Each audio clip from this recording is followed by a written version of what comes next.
اس کو قیمتی بنا لے، یہ دوبارہ نہیں ملنی۔ کیسے؟ اللہ کو راضی کرے، اعمال ترتیب زندگی ٹھیک کرے، رات کو جلدی سونا ہے، صبح کو جلدی اٹھنا ہے، نماز پڑھو، قرآن پڑھو۔ اشراق سے پہلے جو سو جاتے ہیں نا، یا جو اٹھتے ہی نہیں ہیں، یا جو فجر پڑھتے ہی سو جاتے ہیں، یہ برکتوں سے محروم ہوتے ہیں۔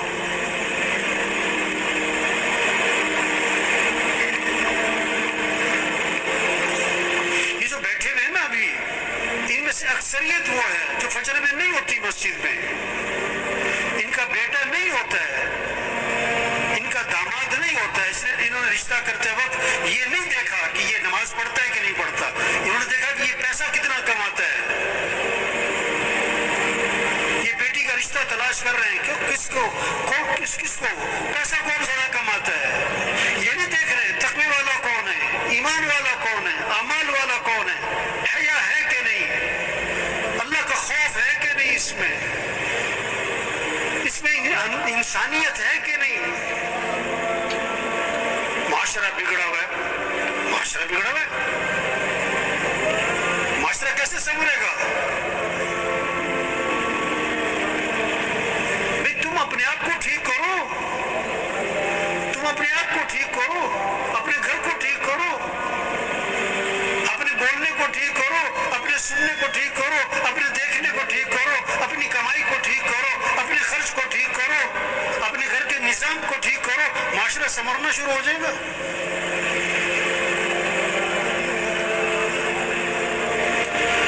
تو بھائی زندگی جا رہی، بھاگی جا رہی، بھاگی جا رہی۔ ہم جتنے بیٹھے ہوئے، ہم سب کے بارے میں ایک دن یہ کہا جائے گا فوت ہو گئے۔ کیا ہو گئے؟ اور سننے والا پتہ کیا کہے گا؟ انا للہ و انا الیہ راجعون، اور فوراً پوچھے گا جنازہ کب ہے، جنازہ کب ہے، کہ جی زور میں ہے۔ اچھا جنازہ پڑھا، ہو گئے۔ اکثر جنازہ پڑھ کے گھروں کو کچھ جو بہت قریبی ہیں دفنا کے، اور دفنا کے گھر میں آتے ہیں، اور پتہ کیا ہوتا ہے؟ روٹی لاؤ، بوٹی لاؤ، گرم گرم، 2 4 5 6 دن تذکرے ختم۔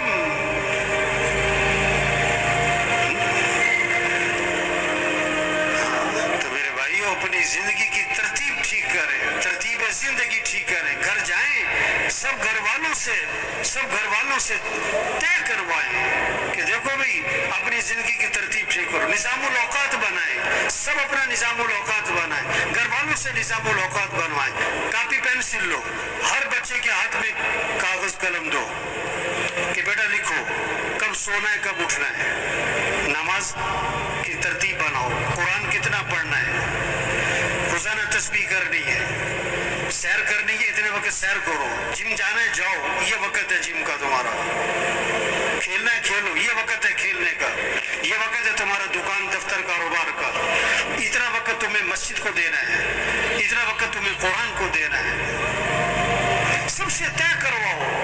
یہ کیا سو رہے ہیں تو سو رہے ہیں، بیٹھے ہیں تو بیٹھے، باتیں تو باتیں، سیاست ہے تو سیاست ہے، حالت حاضرہ تو حالت حاضرہ پہ چل پڑے۔ مجھے پرسوں فون آیا کا عید والے دن،